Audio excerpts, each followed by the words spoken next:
Welcome to the Winning Hand podcast, the podcast all about Marvel Champions, one card at a time. This is episode 62, and danger, Will Robinson. We are talking about the Danger Room, and if you understood that first reference, you get a digital high five. All right, welcome back to the pod. I am joined today by Lethus.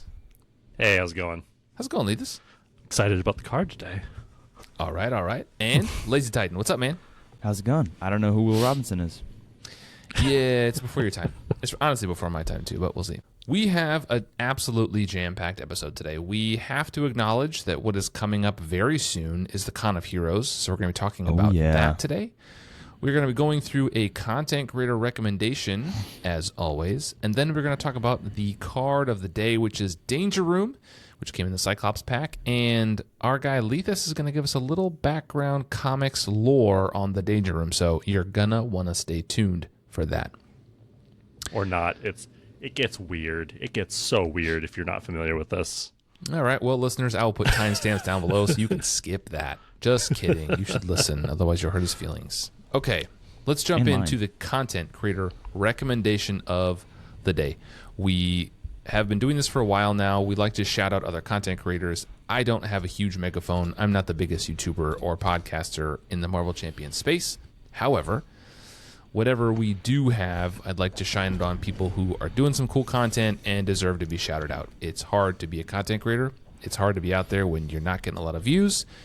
It can be discouraging, and I think everyone we shout out is worth checking out. So today's content creator recommendation is, his name is Manem Jeff. Manem. Manem Jeff. Jeff. What was that, Lazy Titan? Say that again. Manem Jeff. Okay, I think that's the correct pronunciation. I know that. I get that reference. I get the reference, but I didn't nail the pronunciation like you did. Anyway, I will put a link. His YouTube channel is called My Name Jeff. So, My Name Jeff is worth you checking out. He does a lot of live streaming. There is kind of a subset of Marvel Champions content creators who do live streaming rather than recorded stuff like we do. Although we should maybe do a live podcast sometime. Wouldn't that be cool? That might be fun. Like at the con, if we had like a panel, we like recorded and Q&A or something. I don't know. We'll think about it. Anyway, ask FFG to set that up for us. Hey, that's not a bad idea. Back to Jeff. So Jeff does a lot of live streaming, a lot of gameplay, but he's been doing campaigns recently. So if you like watching campaigns or seeing the campaign rules, you should check it out. It is a fun channel, and gameplay is not my favorite thing, but when I do watch it, Jeff hits the spot. So please go check out my name, Jeff. Drop a link, subscribe, leave comments on his videos, give him a little boost. You know, it's hard out there for a content creator. All right, moving on. Because we aren't going to do gameplay on this channel. We have a few gameplay videos on this channel, but I can tell you right now, listeners, viewers, looking at you in the camera, there will probably never be another one again. I'm not a big gameplay guy. Who likes playing games? Yeah, I'm not here to play a game. What is this? Who's here to play Marvel Champions? That's weird. I just learned the rules so I could podcast about it, because this is where my future lies. I'm just kidding. Okay, so today what I want to talk about is the Con of Heroes. If you are listening to this on or after the day it releases, which is 100% of you, you will know that we just published two videos last week. One of them, episode 61.5, was all about the panel discussion. I had a bunch of people who have been to the con before, and we invited them for a panel discussion about the con, what you should bring, what you should expect, what it's like, that kind of stuff. Because if you're the first time con attendee, I think it can be a little intimidating. That's what I've heard. So if you are a first time con attendee, I would recommend you go listen to that. I'm not farming for clicks, but honestly, there's some good information from everybody on there, so give it a listen. If you are a first-time con attendee and you don't know anybody and you're showing up by yourself, kudos to you for being brave. I hope you're not too anxious. Please come see me. You know what I look like if you're on YouTube. Come see me. Give me a high five. Shout me out. If you are looking for someone to play a game with you, I got you. I think I speak for everybody else on this podcast as well. We will all be there, and I want to make sure everybody feels comfortable. So if you don't have a friend, if you're there by yourself, you don't know anybody, now you know somebody. Come hit me up. Okay. Then we had another episode, 61.7, which was all about the standard set. That is the custom set of the con this year. And Kennedy Hawk came on, and we went through all the cards. Most of them, some of them are still remain hidden, but we went through most of the cards and talked about what the art looks like and what the set does. That's super exciting, so go check that out. And a couple of episodes ago, Lazy Titan and I, you weren't here, Lethus, but Lazy Titan and I talked about what heroes we're thinking about bringing, and we did kind of like top 5, went through what we thought we were going to bring. Now I thought as we're getting closer, I think we have a little more concrete plans in terms of what we are going to bring. And so I'd like to talk a little bit through heroes and hero aspect pairings that we plan to bring to the con and what people can see from us. The next episode, which will be episode 63, the last one that comes out right before the con, we are going to talk about the actual decks that we're bringing. We might provide some deck lists if they've been published, but we'll know for sure at that point what we're bringing. We will also talk about a card of the day. Don't jump in my comments and at me. Yes, there will also be card discussion. People out there, I tell you what. All right. It's like the people don't know that this is a podcast about Marvel Champions one card at a time. They're expecting us not to talk about cards. It's like they don't know. It's like they don't know. Sorry, guys. Okay. Boomguy has been talking a lot today so far. The first however many minutes it's been has all been my voice. So, as sultry and smooth and delightful though it may be. Dulcity, thank you. Let's give someone else a shot. So, Lethus, why don't you kick us off? Give us one of the heroes and aspects pairings that you're bringing. We'll kind of go around. What's locked in? What are you for sure going to bring? I'm going to bring Star-Lord Protection. I've been playing him a lot. Protection seems like not a popular aspect for him, but I think it's actually really good. I mentioned, I don't know, a few episodes ago, I was playing a lot of Star-Lord, and I've kind of not let up on that. I've died a lot, but it also has been a lot of fun. I feel like I've been learning with them, and I feel like it's not quite as awfully dangerous in multiplayer where other people can save you on occasion. I promise not to make the whole table orient around me and save my butt too many times, though. Just once. I mean, then I don't think you're doing it right, sir. It's turn 1. Turn 1's rough. You have to. Okay. You got to get the gun out. So turn 1, do you take a card? Do you do the ability? We talked about this. Like, you decide no, and then you do it anyway. You do it anyway. Every single turn, every first turn with Star-Lord, you're like, oh, I've got a perfect turn. I don't need to use my ability. I don't need to do that. And then you're like, oh, right, my ability. I have to draw an element gun. Yep. Well, I'll be damned. What does an element gun cost? 3. Would you look at that? Time for an element gun. Yep. And it sneaks up on you every time, even though you know that's what the card does. Or like things like where there's a side scheme that you want to clear. It's like, oh, I have gutsy move, but it's so bad if I don't do the cheat, so I have to. Really? Yeah. Yeah. So you just do it. Because It's fun. why do not? it. Are you defending with Star-Lord Protection? What's kind of the vibe of the deck? Star-Lord doesn't defend. Are we repurposing? He just doesn't die. I feel like I do not love repurpose nearly as much as everybody else seems to. I'm not drawn to that card. That might be. I'm not running repurpose. I am running force field projector because, of course, it's Star-Lord. It's like the best card you could play. But no repurpose. Hangar Bay. So like everybody else defends for him still, but I'm providing my own defenders and not chump blocking constantly. Blocking, but not chump blocking. You know what I mean?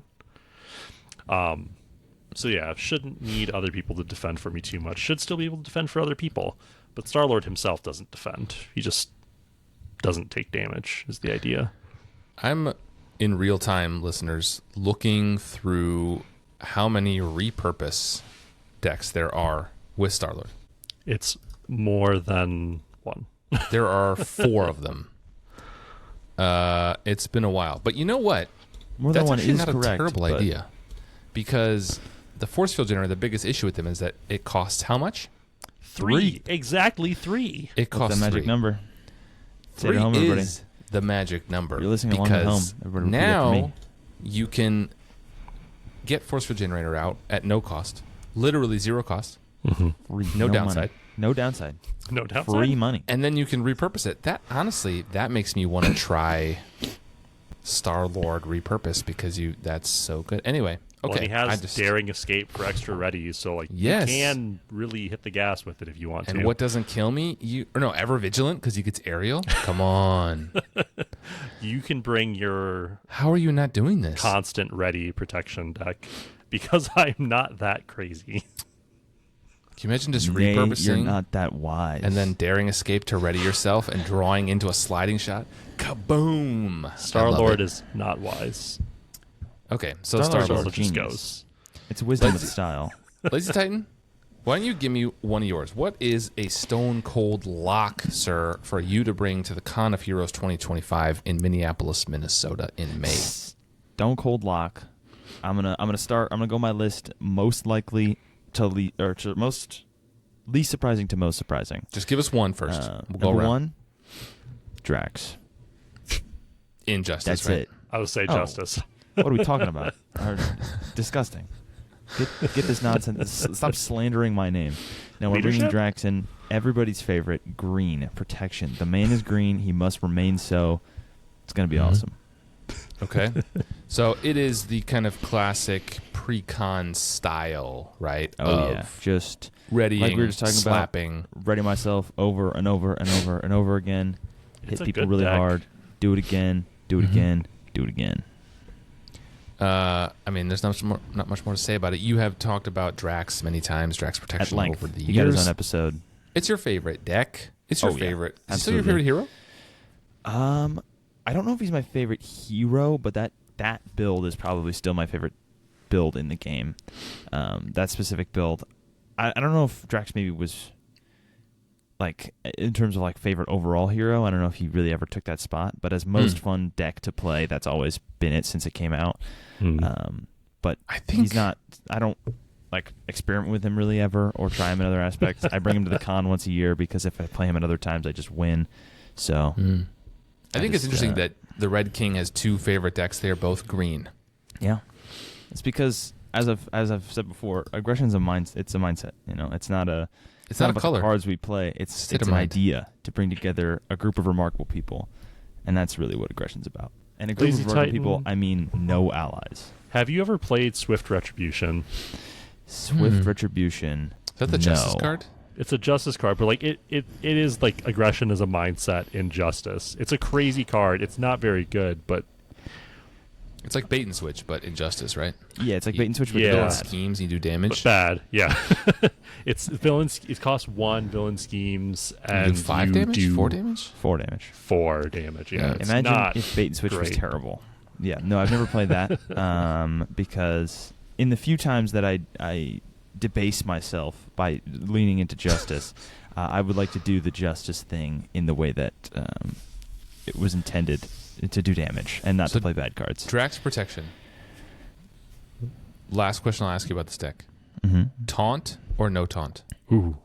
I am a no taunt believer because That's got a sting. my style of Drax is not about defending.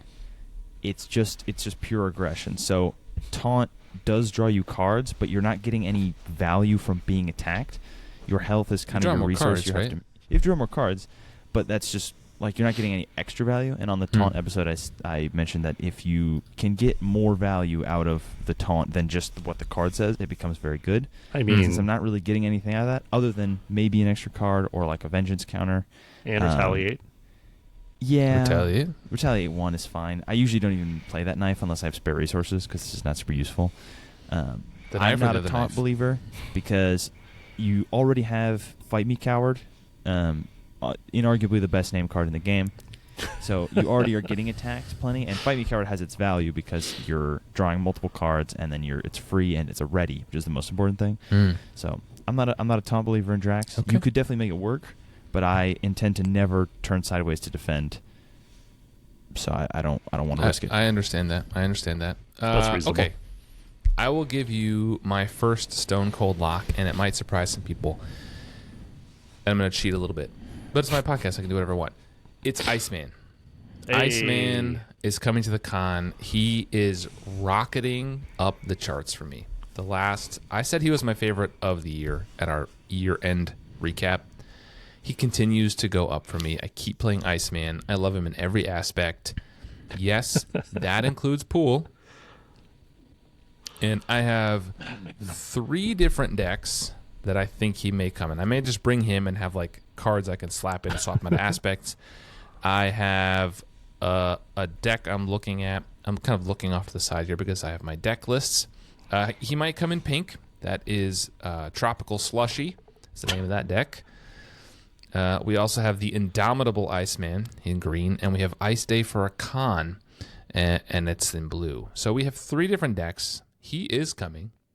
That was originally called Ice Day for a White Wedding. We may change it back. Anyway, the point is, he's coming. He's coming in multiple aspects. There will be a lot of Iceman played. And if you listened to our previous episodes, I am bringing a stack of alt art cards to give out. Everyone's going to get a booster pack at the door of the con. Iceman is among them, I can report. So there will be Iceman alt arts played. You're welcome. I'm glad to see you've turned around on Iceman. Because I know when he first came out, you were not digging him. I wasn't either. No, he disappointed me. He wasn't what I wanted at first. But then like Iceman off rip. You did. And I said, I like him. He's interesting. I like him in red. He's fun. He doesn't scream a red hero, but I like it. Yep. And then you guys doubted me. And once again, lo and behold, dare I say, we played through the campaign. I mean, my favorite aspect for him is Justice, so... Yeah, well, some people can't be saved. Justice is the aspect I published him in. I published an Iceman deck a few months ago that had 2 minutes of fame. I don't remember.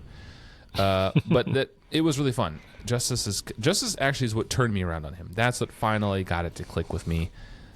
And I think we're going to be discussing some Iceman cards in the future. Maybe we'll do a deep dive where we do one episode every month on Iceman. I think he's a good candidate for that. A bunch of really interesting cards to talk about. Yeah. Agreed. Okay. That's my first one. Lethus, give us another one. I think maybe we'll do 3 each. How about that? Rip it. I know what it is. It's just I second guess myself on this because this is a hero that is very, very, very powerful, and I tend not to play very, very powerful heroes. It's Vision. I know it is. It's Vision, 100%. It's Vision. Why 100%. Do I even? Why am I here? Why? What's happening right now? No, sorry. What is this? But I love the character so much. So X-23, I have to bring X-23. I love her. Mm-hmm. She's amazing. I have so many of her comics. And for her, I am going to build her in Justice, which I think is really underrated for her. She's incredibly good at thwarting. And it's cool to be able to turn that, the claws into additional thwarting power through her thwart card. Justice Served. It's a good one, too. Yeah, anything. There's all kinds of cool things for her in there. And she is an incredibly powerful hero, but she's a lot of fun. And I feel like playing her in Justice will enable other people to be able to do whatever crazy shenanigans they're doing, like play Iceman in Pool. So, hey, man, I'm playing Iceman in Pool. Come on. Are you? I didn't know that. Yeah, he's coming to Pool. Tropical Slushy, baby. will be published eventually. All right. Lazy Titan, number 2. Number 2. I similar style. I'm gonna deviate a little bit from the beaten path. I believe I teased this in the time where we discussed it, but I think now it's solid. I'm bringing Ironheart, Riri Williams, in none other than Justice. Ooh. Ironheart is one of my few forays I will allow myself into the Dark Realm, and it is Dark Realm of yellow cards. It is so unbelievably incredibly strong. It's awesome. I do it very sparingly because it's not fun to play with a ton, but I wanted to bring it to the con because it's the con. I'm gonna go all out. So it's just all the best Justice cards, and I'm just gonna thwart out everything, get a million counters, and then kill the villain as soon as I can. Again, listeners, aggression is not a color. Aggression's not a color. It's a state mindset. of being. If thwarting is the way you need to get that damage done, that's the sacrifice I'm willing to make for the cause. Get on your grind set, is what I say. Okay. Madmen. So, my number 2, I have a lot of decks I'm bringing. My number 2 lock, Stone Cold lock, Captain America. Captain America is coming to the con. Don't get it twisted. He will be there. He's for sure coming in red. He could potentially also be coming in green and yellow. Again, just bringing bringing like a hero and then bringing a set of cards I can swap in and out is kind of my idea. I like your reverse elimination. Like you just cut out like one aspect. It's like I'm not bringing that, but everything else is in. I mean, doesn't matter how I get there. Captain I like America Captain pool? America. Captain America. I've not played him in pool actually. Maybe I should. Maybe you should. I'm sorry, everybody. I think Captain America is a great one. I think he's just super versatile, and he is. I talked about this in the episode where Lazy Titan and I talked about decks. He is one I've played so many times, and it's pretty straightforward that I can play him in those midnight games. I've been playing all day. I'm tired, but people are still hanging out, playing at the hotel. I want to just like hang out with people and enjoy the con. I need something that is not super complicated, and I can just kind of slap down Captain America, do whatever, and have a good time with it. I've been enjoying a red Captain America build for a little bit now. I've had that deck built for a while. I really, really enjoy it. It's been a fun time. And I built some other ones. I built a green one that can kind of support the table.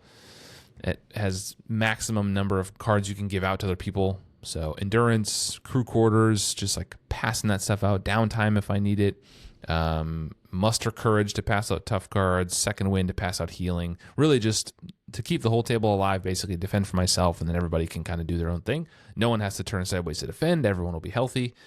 Super, super fun. I love playing support heroes like that. And then I have a yellow deck that a guy named Corbin TM. If you're listening, Corbin, I got you. You make some banger decks. He made a deck around X-Men allies and Justice that is really fun with Captain America. So I've been teasing that. That's super fun. So Captain America, my number 2. Cap. Leave this. Number 3. Oh, is it?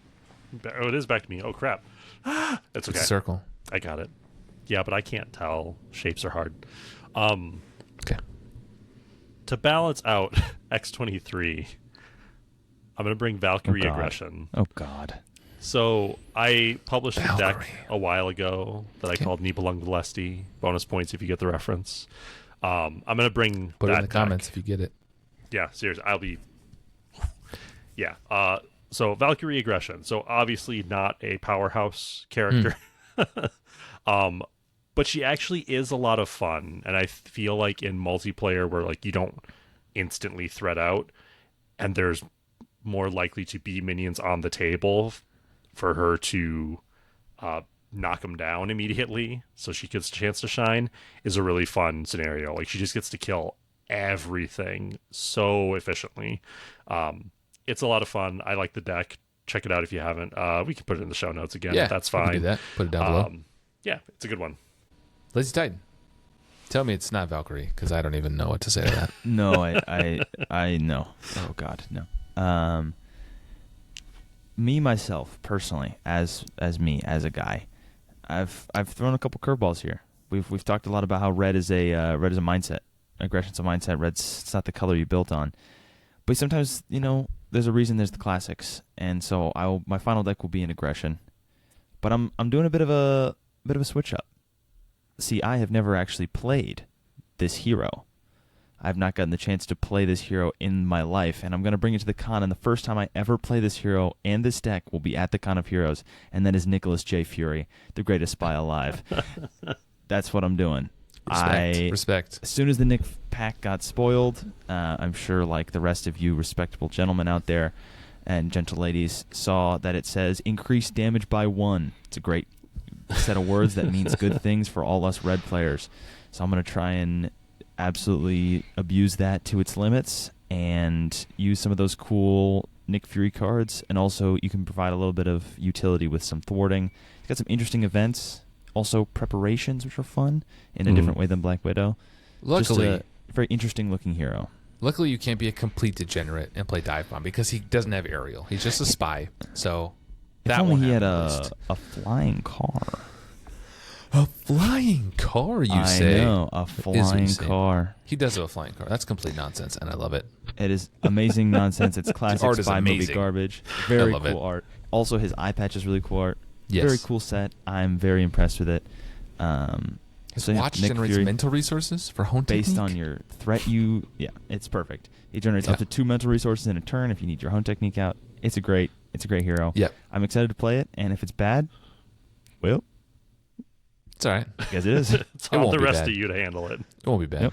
So it's on me to bring the final one. Do you guys think you know who it's going to be? I think I do, yeah. You guys have any But what idea? aspect? I'm going to guess 4 of them. 5 of them? Just kidding. We're not doing 5 aspects of Vision. Of course I'm bringing Vision. I can't not bring Vision. He's my guy. He's coming in Skipping pool. aggression, which It's I how think is people my favorite recognize build. you. Yeah, that's the only reason anybody knows me. That's how Look, hard giant to find you at the Vision. con. And you can That sit at is this my table. profile picture on Discord is Vision. So yeah, I will have him. I'm gonna bring him. I think I'm gonna bring him for sure in red. I think that's my favorite build for Vision. I really love aggression, and I've been on an aggression kick recently. I think protection is his best build, so I do have a protection build. I will also likely bring pretty basic. I played this one before. And then this year, I think I'm going to bring a blue. I'm going to try to sidekick Vivian. I've not done a sidekick deck with him in a while, and I was kind of speaking to me, so I built a new one. And I have a deck that I will eventually publish. I'm going to publish all my decks that I bring with me so that they're probably not novel. They've been done before, I'm sure. But if people want to see what I brought to the Con of Heroes, they'll be tagged that way. I know a lot of people do that to kind of just upload for the memories, for the memes, for the vibes. And I will publish those. So he's coming in 3 aspects. Last year I played him in pool because I did an Oops All Vision game. Shout out to the 3 of you who were part of that. Bando, Self-Destruct, and V Jackson. You guys are the real ones. We played Oops All Vision. It was a 4-player game. Everyone played Vision. The leadership player had the Vision ally in his deck as well, so we were full Vision. It was amazing. That was actually some of the most fun I had at the con last year. But I played him in pool. So Vision will be there 100%, and I'll have a few other decks too. But yeah, those are our top 3 that are for sure going to be there. Put some comments down below if you're on YouTube or on Spotify, or send me an email, winninghandpodcast@gmail.com. If you're going to the con, what are you bringing? I really want to know. Give me your top 3 decks and what aspects they are, because I think this is super fun to talk about. Or hit me on Discord at Boomguy, the guy with the vision face. It's pretty easy to find. All right, that is our discussion of the con.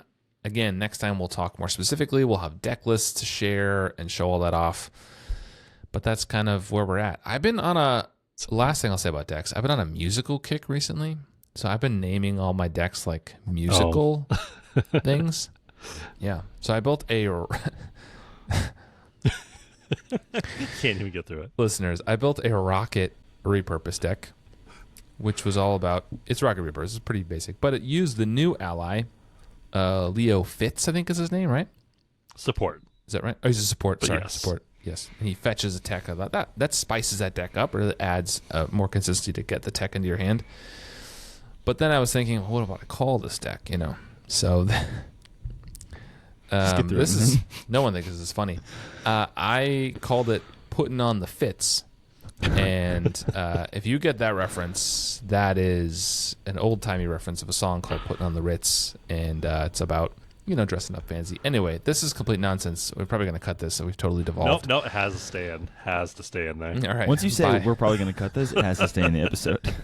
Have you ever actually cut anything where you said you were going to cut it?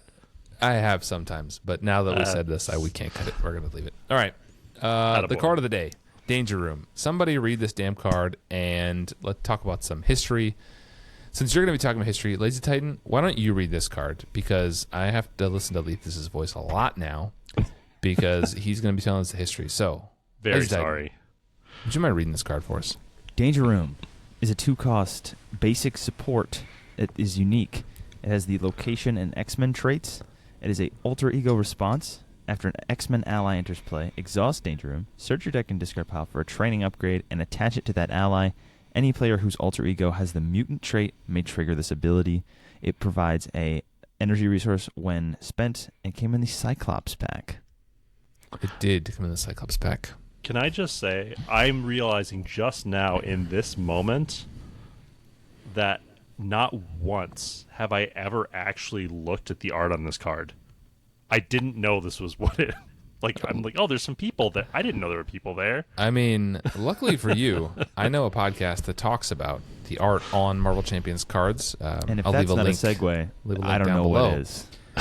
Before we get to the art, let's talk about I don't know what it is. what is a danger room. What is a What danger are we room? talking about? That's an excellent question, Boomguy.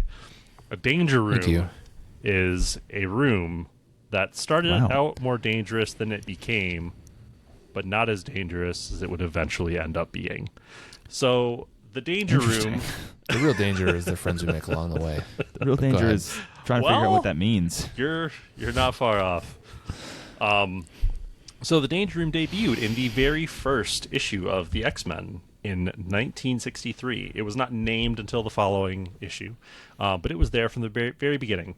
And the Danger Room is basically like think old style like trap. If you ever seen the old Dungeons and Dragons movie, not the good new one, the old one with the dude from the Superman show, you know what I'm talking about.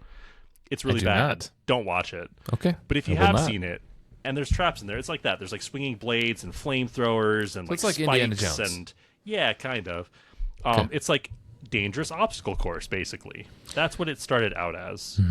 At some point, the Shi'ar get involved, which are like this alien race that the X-Men end up involved with a lot for some reason. I don't know all that history. But they provide Xavier with a bunch of advanced technology, and it becomes this like holographic like thing, more like, what is that virtual deck thing called in Star Trek? I don't remember. The holodeck. I don't. Holodeck. There we go. It becomes more like the holodeck.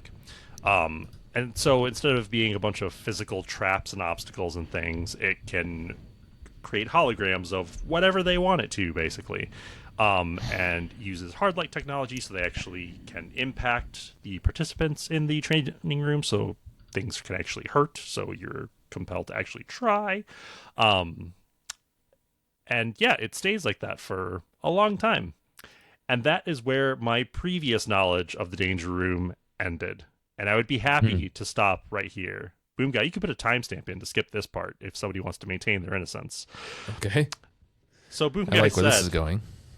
the real Danger Room is the friends we make along the way. Yes. Well, the Danger Room gained sentience and Okay. became aware of its environment and its being trapped there and the people participating in it, and became kind of homicidal and Okay. Let's take a twist. did I'm some interested. bad things and hurt some X-Men, and then somehow gained its own new body. Wait, what? It became its own independent form, calling itself Danger. Okay. This happened in the apparently 2004 run of Astonishing X-Men, written by Joss Whedon. And things at this point got so crazy, I couldn't keep up for a lot of the details here, but it essentially becomes another kind of villain. Like, the X-Men and Xavier fight this thing repeatedly. It's been this way since, like, what, 2004, 2005, something like that? Okay. Last 15, 20 years. The Danger Room is now a sentient being called Danger. Always has been. Wait, is that the Joss Whedon who directed the Avengers? Yes. Isn't he canceled? He's written a number of comic books. I mean, not back then he wasn't. That was But he before is the now, Avengers right? movie even came out. Yes. Okay. I don't remember Mostly. why, but I remember hearing he's canceled. Oh, there's Anyway. a lot of... We can do a whole other episode about that. Something That's tells not me it gonna has to tie in with how little Rather not. details we got on the Danger Room. I don't know. Something tells me it has something to do with that. Maybe he's the danger. I don't know. Let's move on from that. Sorry, I shouldn't have brought that up. We're definitely going to cut that, which means... Which listeners, means we're for not those cutting that. initiated ones. yeah. Okay. Yep. Is that our background on... That's the end of it? It is now That's it. We're called done. Danger? It is now called Danger, but Mr.? that is not Mrs.? relevant Miss? for... it presents as feminine, Okay. but it's not organic So is it like an android, like a human size, or like it's a massive? It's kind of like an android. Sentinel size. Like, okay. Yeah, I think it's a humanoid-ish size. Okay. But that is obviously not relevant for this incarnation in this card, which is... could kick her ass. Well, it's fine. That's fine. Maybe one day we'll be able to test that. We go now from a sentient super AI created by aliens for the X-Men to a box with some metal. Thank you for that segue, Lazy Titan. Why don't we, for the people who are just watching this and who are just listening rather and not watching, can't see this card, why don't you describe the art that we are looking at? Oh baby, this is going to be pretty quick. Riveting. So imagine a gray room. Okay, I'm imagining it. Now imagine in the bottom left corner there are 4 people wearing various colors of clothes. Okay. Not really clear who they are. Faces are pretty blurry. And that's it. It's in my mind's eye. Oh, okay, that's it. There's one more thing. There's like an observation deck in the upper right. There's a little observation deck, but it's pretty much just with a glass. room. Yeah, not far off. Corner of a room. This is a very drab image. It's not like so this art is from Wolverine First Class Volume 1, Number 6 from 2008, which indicates it's from around the time when Joss Whedon was, leaving that aside, doing comics for X-Men. So maybe it's already sentient? Sentient? How do we pronounce that? I don't know. I pronounce it sentient. Listeners, I think you get a pass either send me way. an email or write in the comments. How do I pronounce it? Sentient? English is Sentient? hard. I don't know. English is nonsense. Words are tricky. That's true. Okay, so that is where it's from. This art is just kind of bad. Why did they pick this art? I mean, it is what the Danger Room is, right? It's a room. Well, I guess maybe it's not what the Danger Room is anymore. Now it's a lady. I mean, they could have... Yeah, it's a little weird that they didn't pick an image that was like an action shot, but I guess that like might have seemed like the other thing versus the Danger Room producing it. The Danger Room is like it's like so advanced holographic technology that like you can't tell, and like it can kill you. So like if they create Apocalypse or whatever and Apocalypse hits you, you can die to the hologram of Apocalypse. Well, so if it just pick any picture, but yes. But if you just pick any picture of anything, you could call it the Danger Room. Yeah. But so I guess they wanted to avoid maybe that. that's why. Just because this might be. There's got to be a better picture. Of the worst art in the game. I don't want to insult the artist who did this. I don't know who it is. I mean, it's a well-drawn room. It's not. Yeah, bad. it's not a skill issue. It's just a weird image for a card. Yes, it's ugly. I think it's not the worst. I do not like this. But what's the worst? All right, come personally, now. Sidetrack. Worst art in the game. I am not a fan of the Shadowcat signature ally in Colossus. Colossus. That art is bad. Very much not a fan of that. Yeah, it's bad. It's just not the style of it. I just don't like it. Never have. What? The art for the Mutant Genesis, not Mutant Genesis, whatever box they came in. Was that Mutant Genesis? It's Mutant Genesis. Yes, the Mutant art Genesis. for that box. The Shadowcat on there is his signature ally, and it's just really weird looking. I'm going to stop sharing this, listeners, and I'm going to share the one that Liz was just showing because I agree. This is bad. This is the art that he is talking about. I mean, again, not really like a skill issue thing. What is her face? Like it's shaded well. I just don't More like importantly, why is her face? Why does she look? She has dead eyes. I don't like this. Yeah, a little bit of shark eyes. This is pretty ugly. You disagree? I don't think it's that bad. Like it's more just that it's stylistically off from basically the style everything else in the game. is not what I like. Yeah, so is this better or worse? In other places too. Better or worse than? It's a better Danger choice Room. for a card art because there's something happening. It is. But all right, lead this. Go. Worst art in the game. Oh God, we did not prepare for this, but this is what happens sometimes in this podcast. This is the world we live in now. Worst. Yeah, this is it. Worst art in the game. Go. I got Think nothing. of one worse than Danger Room. I'm trying really hard. Yep. I'm not immediately coming up with anything. This is pretty bad. Again, no shade at the artist. This is just, it's so nothing. I'm very disappointed by this. Especially because a lot of action happens in the Danger Room. There's a lot of cool stuff that happens there. And this is not it. This card conveys none of it. Yes. Which, thematic, I don't know, it's... If you didn't know what the Danger Room was... It's not exciting. if you hadn't listened to your favorite podcast and had your second favorite co-host of that podcast explain what this room is, you would have no idea looking at this card. That's fair. You showed this to a non-X-Men would be fan, very confusing. They would just say, wow, it looks like a room. You'd have no clue. It's like incomprehensible to me that you wouldn't have some idea what it is, but if you didn't, which is actually reasonable, I'm a nerd, you know. This would be a really confusing image. It's fair. I mean, if you listened to your favorite podcast, they would have explained a little bit of backstory. And if they were kind enough to do that, you were probably kind enough to take 30 seconds and leave a 5-star review and leave a few choice words on your podcatcher of choice. If you wouldn't mind, you can just pause this right now, look at our faces, and spend 30 seconds. Rate and review us on whatever platform you listen. That would be great. If you're on YouTube, subscribe it, leave me a comment. If you leave a pithy, funny comment, I will definitely reply, and I will read it in the next episode. That's the best plug you've ever done. I'm in awe. Moving back to... Thank you. Guys, I'm a professional at this, okay? I literally... This is for a living. Yeah, I literally pay to make this happen. So this is a negative income. Okay, so Danger Room. The art, I don't think there's much to say about it. It is just a gray room. It's kind of bland. There's 4 people standing there, but they're so small. It's actually too hard to really even see who it is.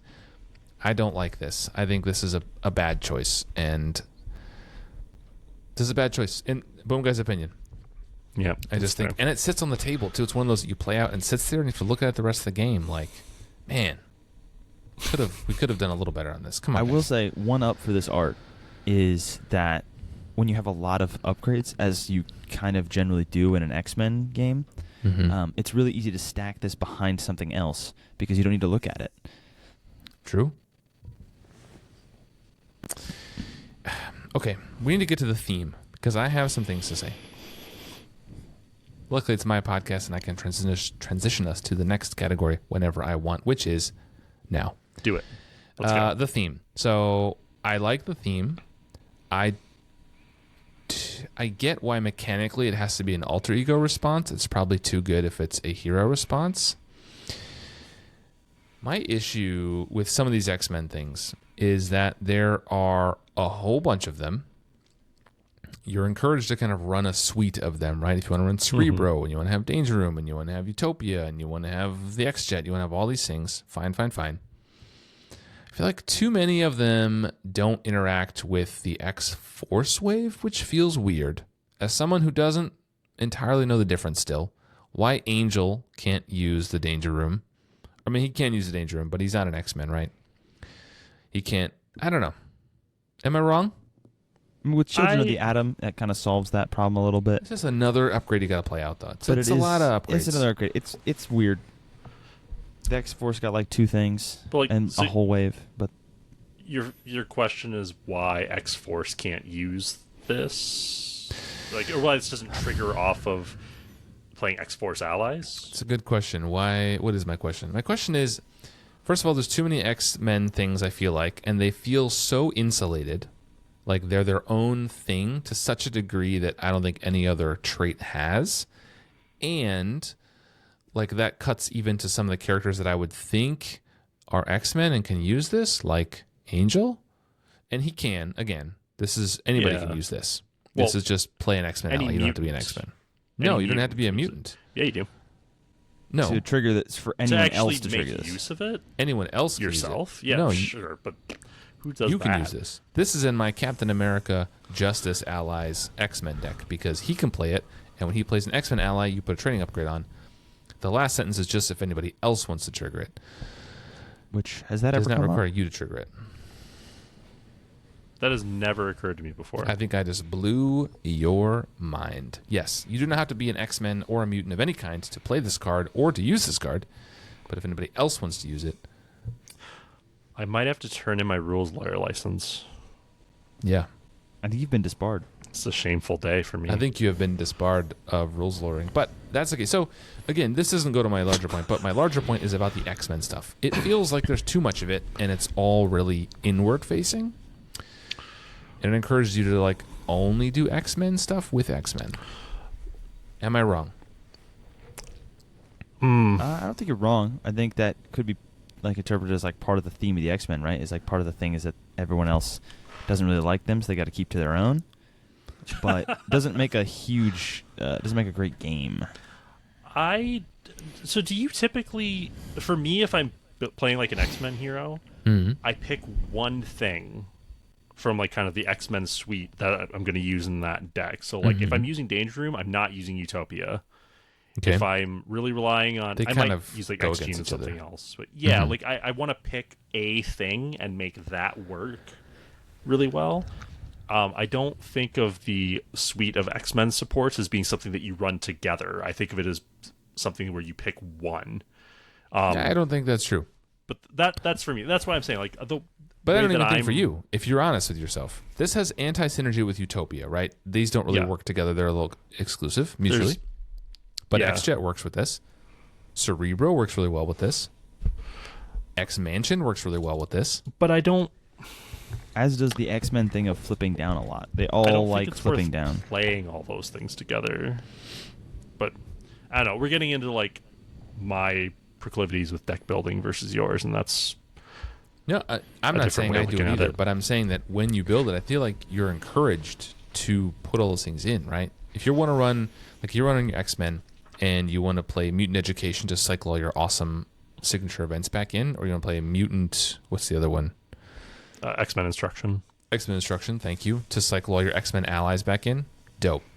If you have X-Mansion in play, you're going to draw a card, so you're incentivized to do that. You're already flipping down to play that, then why not play Cerebro, which is also an alter ego action to find that ally that you just shuffled in. That's the thing. I think I need to like where I'm at is like I put like a block in. It's like I cannot do that because if I start throwing all that stuff in, that it takes up the whole deck and it doesn't really work very well. And I think that last part's the important part. I don't think it works very well. You can do disagree. It. Yeah. You shouldn't. Just because you can doesn't mean you should. Yeah. That's kind of how I feel about it. So like Lazy Titan? I like the amount of support X-Men has. I wish other traits had more, but X-Men does feel very strong, and sometimes it's like it feels like having access to that trait is a little ridiculous. Lazy Titan, you've not said much about this. Where do you fall on this X-Men support suite ecosystem thing? I understand that I am everyone's favorite co-host and that my opinions are correct, but I think I've spoken enough on this. X-Men like allies. And for all those people in the back who haven't heard me before, what do we not like? For all those who didn't hear me, somebody said allies. It encourages you. I will say this is not the worst of it because it does encourage you to play allies in the way that I think they should be played, which is that you should take care of them and use them more than once because you want to play these upgrades and use them a couple times. So I don't hate that. I don't mind the alter ego thing works with X-Men. They like flipping down. They're training in their off time. It's cool. The X-Men suite in general, I find, is pretty like impotent generally. It doesn't really do a lot in my experience. Say that one more time for the record. For the record, X-Men are terrible. They're lame, not interesting, and I hate them. And anyone who likes X-Men should not speak to me ever. Glad I cleared that up. Thank you. I think the X-Men cards are, in my experience, other than like Utopia, because they're just kind of lame. I like Game Time and X-Men Instruction because it's funny. You can like cycle cards and stuff, but those cards aren't very interesting to me, and I've never had like I've never played them and been like, wow, I'm like really, really impressed with this. This is really good. I'm really glad I played this. I'm just like, wow, okay, Utopia is good. The rest of these are cards. And then I kind of move on. See, one of my issues with this X-Men stuff is an issue I have with some of the other cards in the game. There are some cards, and I think a lot of the X-Men falls into this for me. Thematically, it works, right? This is an X-Men thing through and through. The training upgrades are things only X-Men can have. These are for X-Men allies. That's great. One of the issues I have is that there are just some cards that are just strictly for some heroes, like aspect cards. A great example is Reboot. That is just straight up a vision card. Sure. Like, yeah, you could play it on an ally, right? You could play it on the vision ally, and you could boost him with an electric resource, and then you could play whatever. You could do that, sure. But it's a vision card. There are no other androids. Godlike Stamina. Godlike Salmon only exists for the 2 heroes that can take advantage of it, right? As much as X-Men stuff only exists for X-Men. So I feel like if you take an X-Men, you're like, I want to play an X-Men, you pull X-Men number 7 from your box, doesn't matter. You just are already, I feel like, living in an ecosystem. Mm-hmm. And sure, you could choose not to use Utopia. That's totally fine. I do.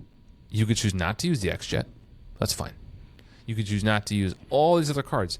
Game Time, Mutant Education. There's so many of these specific cards that only work.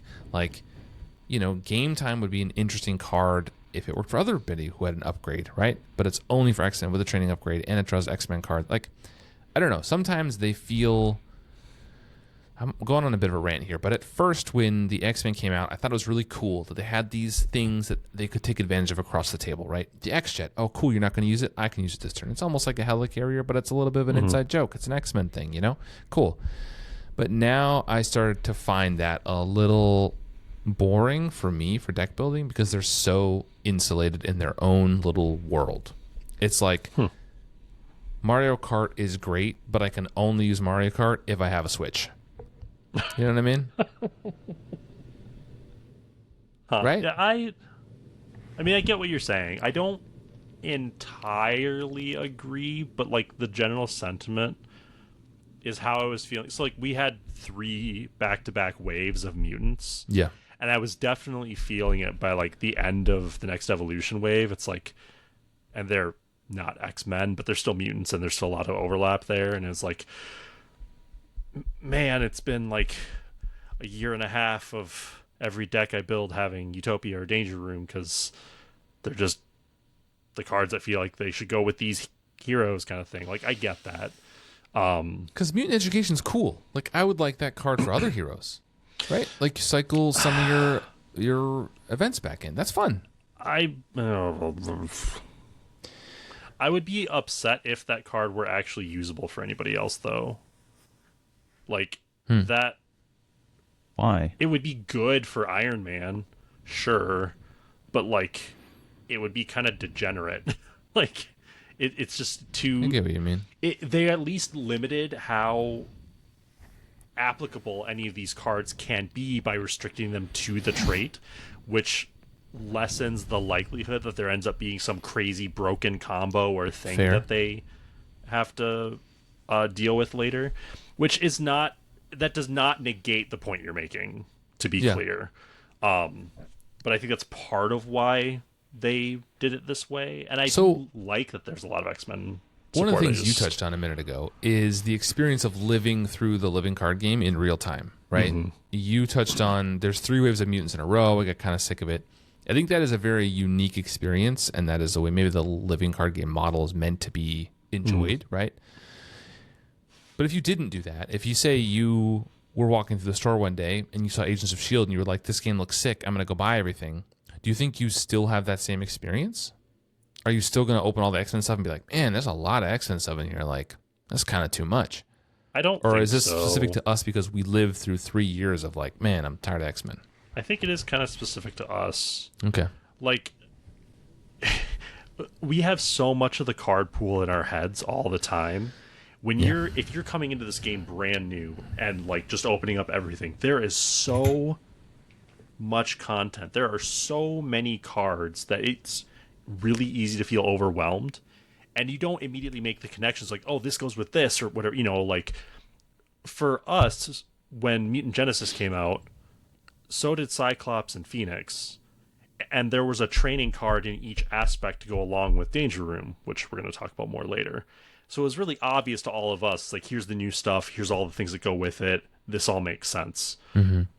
Somebody who's just getting everything is not necessarily going to make those connections right away at all. Like, they're going to open up Cyclops and maybe play that precon and be like, okay, Danger Room finds Danger Room training, cool. They're not instantly going to know that there's training cards and all the other aspects too, and what they can do with that. Like, it takes a little longer to sort of build the internal database in your head about all the cards. 100%. So I think that mitigates it at least somewhat for those folks. Okay, we are way off track, ladies and gentlemen. Are we? A little bit. What if We've the track talked was almost the an friends hour. we made along the way? We're still Yes. okay. So we talked about the theme a little bit. Obviously, I think this fits the theme really well. It has the X-Men trait, so team building exercise, a card we talked about earlier, can help you pay for this if you're an X-Men. I do think it is super thematic. It's super fun that they have these training upgrades that can go on to the X-Men.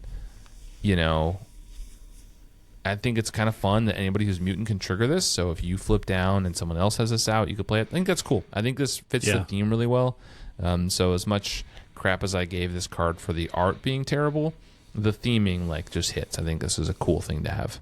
Yeah, I agree. I think it works for being an X-Men. Yeah.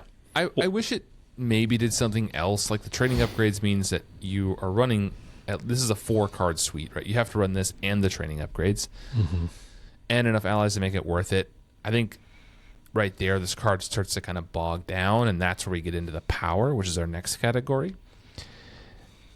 So like for me, it's a whole package you have to run. This isn't just a card I can slap in like X-Mention or X-Jet or even Cerebro. Like this is like you have to really build for this archetype in your deck. How good is that? Lazy Titan, why don't you start? How good is that?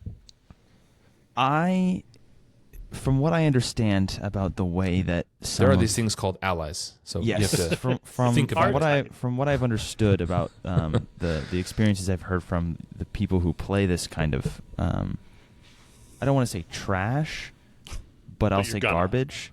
I'm gonna. No, I don't really ever flip down.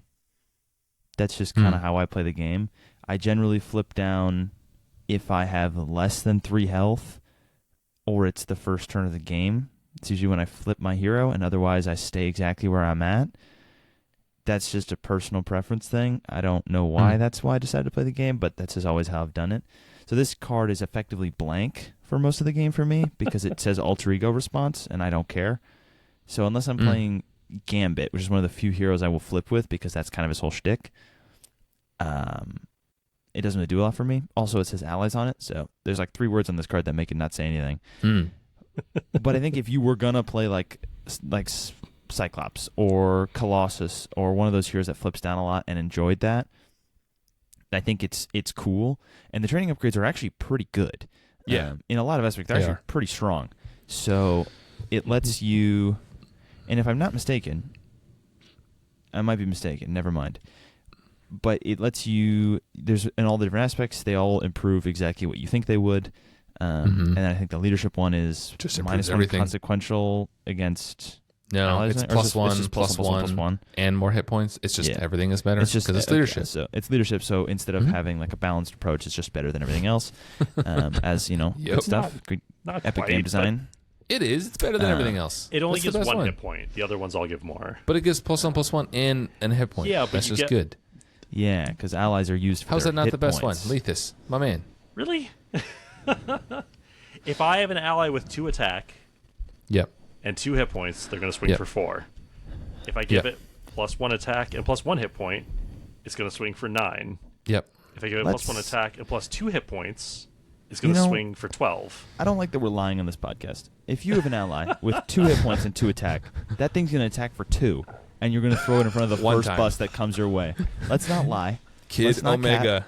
I get how this works. Of a train. Yeah, Kid Omega has attacked for 2 twice, for sure. Yeah, people have done that before. Get out of here, man. That's never once happened. Let's not pretend like we're all good. See why you don't play this card. You are a breath of fresh dead allies. Thank you. Yeah, but okay. Whether or not the blue one is better, they're all in general pretty good. Yep. The protection one is like +3 hit points. It's just hit points or something. They're all pretty solid, and so they're good at making those allies kind of last longer. So putting the red one on like Wolverine puts him to, I believe, 4 attack with then piercing and 2 extra hit points, and then he also heals every turn. So you can build some cool combos with that, or give like Rock Slide an extra 3 hit points, and he's got 9, and Retaliate, and it really can add up. Or Luke Cage can have 8 hit points. Ally is great. Luke Cage with 8 hit points and a tough card, and like then it can really add up for you. Or I guess not Luke Cage, because you can't do it with Luke Cage, He's an X-Men. But Colossus. The point remains. It's it's an interesting little way to upgrade some of those cooler allies that already have a lot of interesting abilities in the X-Men and stuff. Stuff like Gambit, he can hide cards under himself, which then you can increase his longevity, so you can hide those cards for longer. There's all kinds of ways you can use this. It's not a card that I don't think ever played or used, but for those who enjoy it, it's pretty good. Nice, well done. Lethus, what say you about the power of Danger Room? How good is this? That's a little tricky. I guess if I'm being upfront, I think it's quite good. But I will say, when this card was new, like, I thought it was a trap card, and I tried playing it a few times, and I did very poorly almost every time I ran it. And I think a lot of that is because I jammed too many things that said X-Men into the deck. My first time ever playing Mutant Genesis, I was running Cyclops with this card, and got up to Magneto, and we couldn't beat him. We just got stonewalled and eventually just quit the campaign and relaunched it later. The first time I played this card and it actually felt good was playing Colossus Justice, where I was like, okay, Colossus sucks at thwarting, so what if I just have all his allies thwart for him instead? It's like, well, if all his allies are thwarting, I'm going to run Danger Room.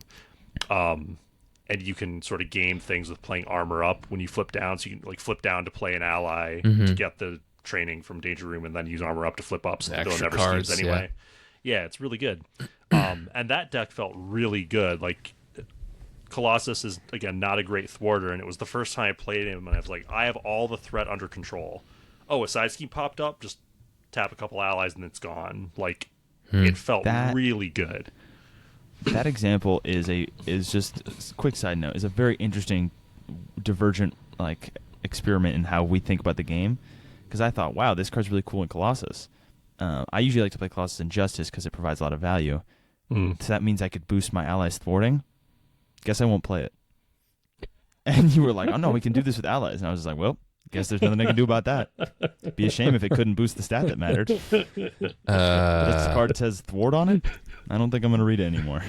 Oh, Lazy Titan. Okay. Oh, man. I think this is strong. I feel like the Danger Room is almost an archetype within the X-Men thing. Like, if you're going to build into this, you really are building in with this and 3 copies of whatever the training upgrade of your color is. Yeah. Plus, you're going to add in, enough allies to make it worth it. This came in Cyclops' precon. I think Cyclops thematically fits really well there. One of the better ones for it, because you can then use all, or Cyclops, because you can use all the X-Men allies. Yeah. Cyclops loves to flip down with his alter ego ability, and then just because then you can pick an aspect to add the training room upgrades for, and then you can have all the bonus stuff. So if you want to throw extra health on your Wolverine, so he has 8 health with the protection one or whatever, because he has that ability to get around the aspect limits. Yes. I think that's really, really interesting way to do it, but it's just a good card. I think this also goes really well with the psionics, right? Because if you pair this with Cerebro, you can flip down, and then Cerebro, if you're a psionic, you can search your deck for whatever ally you want. You can just flip down, search your deck for whatever ally you want, then play that ally with Danger Room out, and immediately put an upgrade on it.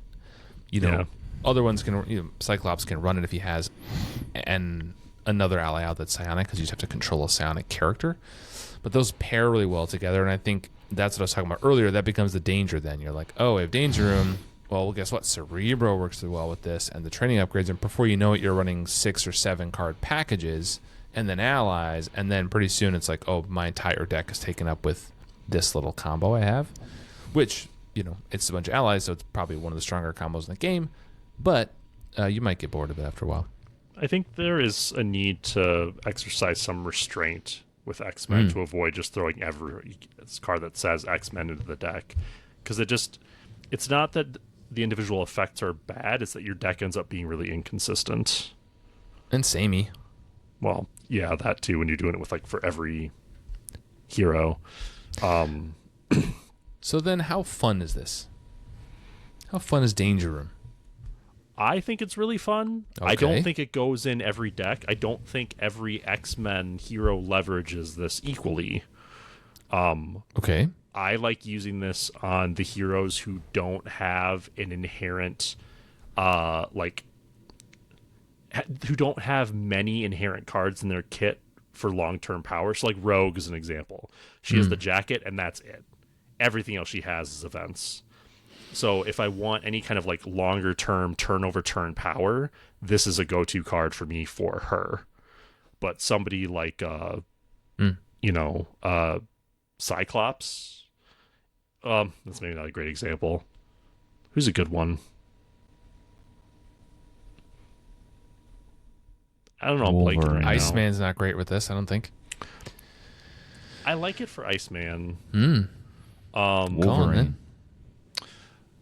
Yeah, I don't think it's great for Wolverine. Shadowcat. Why do you like this Shadowcat's Iceman? all right. Tell me that. I don't see this as an Iceman card at all. I think this is bad Because for Iceman him. sucks at thwarting. I would use this in, and he does Just like to don't flip thwart. down. But two of his allies can't have upgrades right away. His signature allies can't have upgrades. That's right. You're right. I forgot about And that this part. is yet another support. You're He's already a correct. very support-heavy guy. You're I think this correct. is bad for Iceman. Yeah, that's not great for Iceman. Don't thwart. And the thing with Got it. Rogue is, you mentioned her. I think she has flipping down removes touched from play. I think that can be not great That's for her. fine. You don't really care about touch while you're flipped down anyway. Like, what are you going to do with it? That's true. But yeah, it depends on what I'm doing with the deck. If my deck already wants like 4 or 5 upgrades in play, then this becomes less attractive. But if I only have 1 or 2, then this becomes more attractive, basically. Lazy Titan, put yourself in the mind of a lesser man who would play allies. Someone for whom aggression is only a color. It's not a state of being. Put yourself So the in character. unenlightened. Put yourself in the mind of this madman. Someone and tell who me, hath I'm not right reached now that you're a nirvana. character, would Yeah, this person he's right think this here. card's fun? I think there are many people who enjoy this card. I think in another world, I enjoy this card. There's a multiverse where this card is something I play. Ally Lazy And Titan? Luckily for those wonderful listeners of this podcast, that is not this universe. That is not this world. Events are So- for cowards. Events are for cowards. I'm glad you said it, and we should all quote Lethus on it. That is a Lethus quote. Events are for cowards. What is happening? I think it's fun. I think it's interesting. It adds a little bit of boosting allies, which is always an archetype that I like to see. I mention it all the time. And it also leans into the X-Men thing of flipping down, and also the X-Men thing of having allies. It's good theming. It's pretty fun. Not a card I'll play, probably ever, but I'm not here to yuck anyone's yums, except for Justice players. That is You know who actually you what are. you do all the time. Anybody It's plays like, allies. I You realized. ran. Well, Justice. I'm here to yuck everyone's yums. I'm not here to yuck everyone's yums. I'm here to make sure that everyone's yums align with mine. There you go. That's the guy I know and love. I do want to call it one more. There's a specific card interaction that I really like with this, which is Mirage is a leadership ally. Yep. When she enters play, choose an enemy whose scheme value is less than her thwart value and stun them. And you can stack the trigger such that you get danger room training onto her before resolving her ability, so it's easier to stun higher scheme targets. That's really fun. I like that a lot. I think, this pairs with a number of allies. I really like Mirage a lot in Iceman. It's another easy way to hit that trigger because a Frostbite can be debuffing an enemy, basically guaranteed you're going to get that stun. But this episode is not about Iceman. What's that? I thought Frostbite lasts only until they triggered. attack. If it's Frostbite, they just have like a lesser scheme or print or attack. You're right. I had never thought about that. That's Mirage awesome. works really well in an Iceman deck if you're playing him in blue for that reason, because if you just get one debuff on, you basically stun everybody. Kudos. Well, now we're off topic, but that's a good call out. That's pretty cool. Now we're off topic. No, I think, this is cool. Also, you can play allies and alter egos. You can play Pixie and put an upgrade on her, and then you can pull another ally. Like, there's tons of fun interactions. I think I'll just transition us to final thoughts at this point. I think that's kind of where we're moving towards.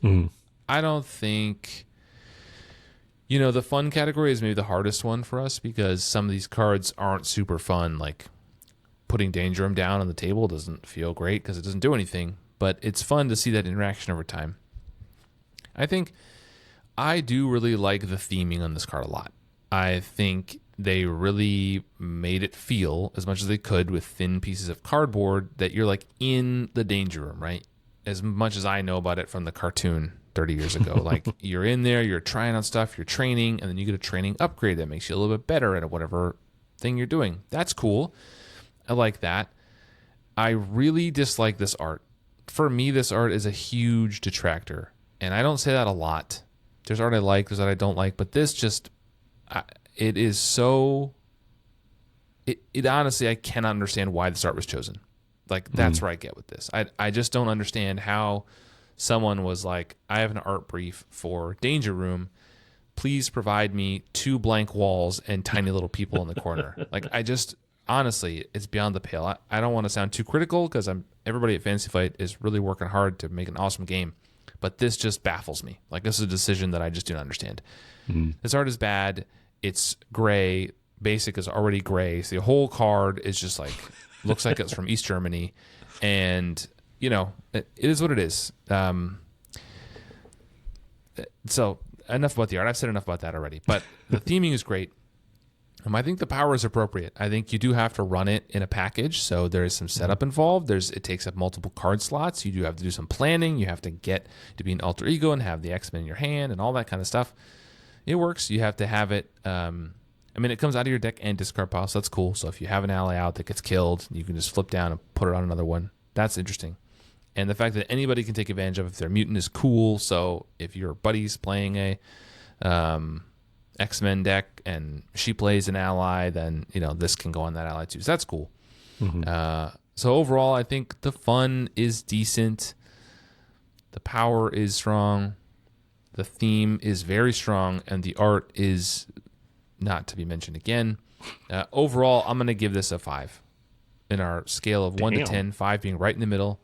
I think this is right in the middle. It accomplishes what it needs to. The art really kind of pulls me out of it. But overall, I use this card sometimes. I don't use it sometimes. I think I don't use it more than I use it because it is a little build around. But I don't dislike it overall. I just think it's in the middle for me. So, Lethus, why don't you go next? And Lazy Titan will finish us off. Like I said, I disliked this card for a very long time. It's come around to be one of my favorite cards from like the kind of X-Men suite of available options. I think it's really good. I don't think it's so good that you run to include it all the time because it does take up a lot of deck space. You have to really be considerate of what you're trying to do with it. It's really easy to overstuff your deck with things, just have it not work. I have lots of X-Men decks that just don't want to play this whatsoever. So it's not like a thing I'm always running to. But in the decks where I do want to use it, it feels very impactful, which is good. Like I want a card to feel impactful, but not mandatory, right? And I do really like the theme on this. I like that you can use it on other players' allies or other players can trigger it. Like I've definitely thrown training upgrades at my table mates' allies when they hit the table. It's a really good card. I like this one a lot. The art is probably the only real knock I have against it. I like some of the weird anti-synergies this has. Like, yeah, team building exercise can discount it, but then you can't use team building exercise to play the ally to trigger it. So, like, but it stops it. It like, kind of keeps it in check. So overall, I'm going to give this one a 9. Like, I think it's a great card. Wow. The art is the main detractor. Otherwise, I kind of love this card. Just took we don't usually like 2 years. The big of a spread. Okay. Yeah. Lazy Titan, why don't you finish this off?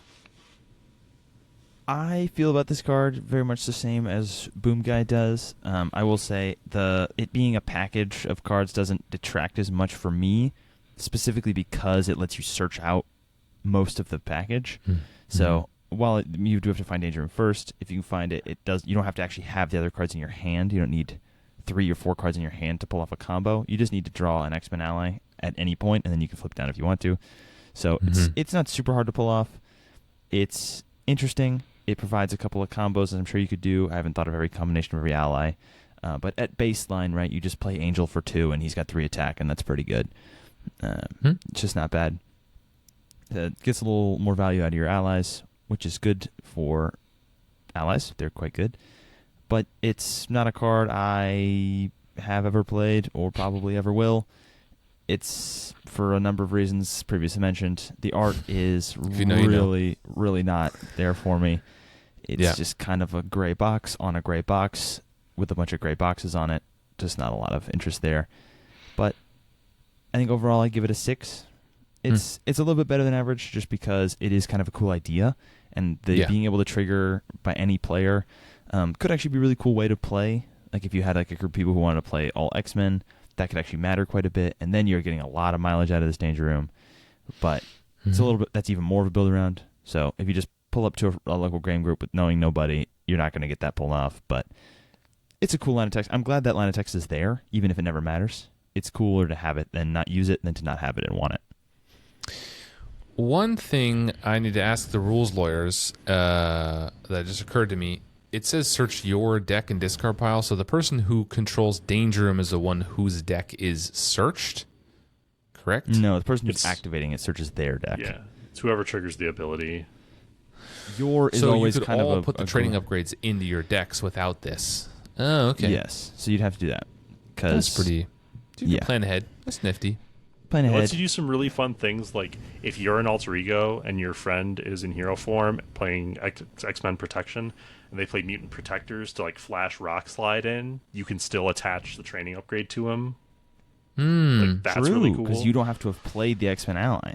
Yeah. So you can get around aspect limits with this. You could throw like the +3 health on Wolverine if you just have someone playing red. Okay, I hadn't thought of that either. That's kind of cool. And Forge can help you tutor this card, right? Because it's an X-Men support, which is interesting.